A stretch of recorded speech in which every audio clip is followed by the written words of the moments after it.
This is my baby right here, you know. This is Macy's Herald Square. Terry Lundgren is having his own miracle on 34th Street. Since he took over as CEO of Macy's a decade ago, he's increased sales to $28 billion, doubled the stock price, and spruced up the New York City flagship store with a massive $400 million makeover, the most expensive renovation in the company's 111-year history. The payoff will depend on consumers spending money.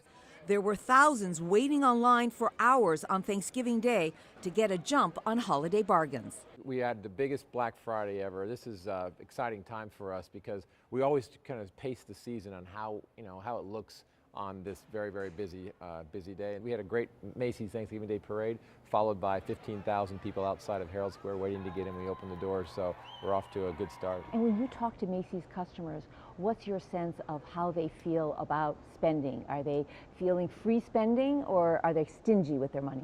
Oh, I definitely would say the consumer is very focused on value, and the consumer is thinking about how do I get the most for the money that I have here to spend, whether it be on gifts or whether it be for themselves. And I think that's been a trend that continues to be that way. And actually, companies like Macy's benefit from that because we have all of the core brands, but yet we're constantly making sure that we're offering the best value.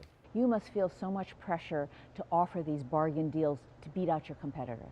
Well, you have to be sharp, you know, and the consumer can see everything today, more than ever. I mean, using their phone, they can quickly determine whether this product ought to be at that price or they can find it somewhere else. And so, you just have to be on your toes and be totally focused on making sure you're always giving great value. There's no hiding. Are you finding that lower gasoline prices are making a difference on how much consumers are spending right now? The consumer has to fill up his and her gas tank a few times before they start to realize that there's more money in their pocket.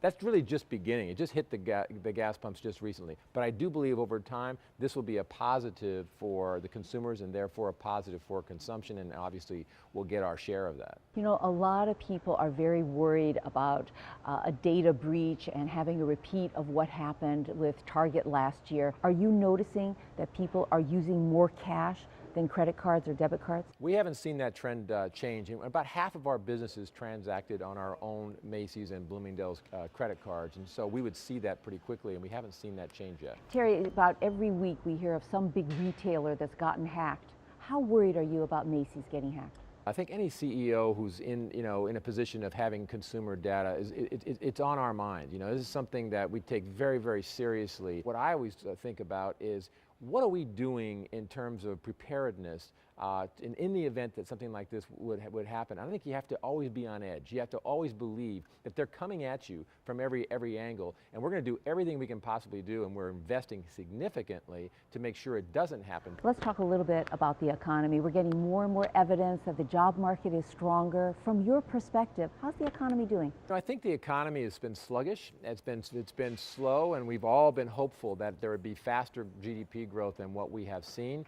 But the signs are looking positive as you look out. I mean, not robust, but certainly better in 15 than I think what we have experienced in 14. As the CEO of a major retailer, what do you look at? What do you monitor that gives you a temperature about how the economy is doing? I look for where consumers are spending, what the trends are of consumer spending, the size of their basket, the kinds of items that they're buying. When you can buy a handbag and you can use that handbag and carry it, 5 days a week if you want, as opposed to an apparel outfit that you change quite often. I mean, that's a sign of a consumer focusing on value and getting the most out of their money. It's interesting that at a time when everybody is so worried about the global economy, Macy's is announcing these expansion plans to open stores overseas.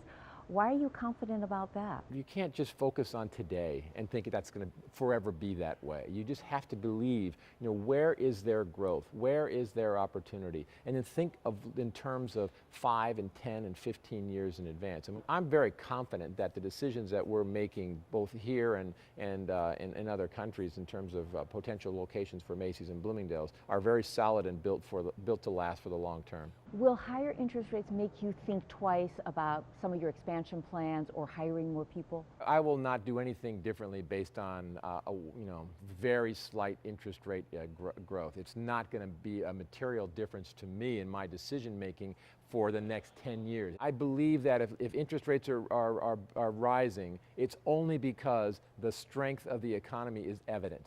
And if the strength of the economy is evident, companies as large as Macy's will benefit from a stronger economy.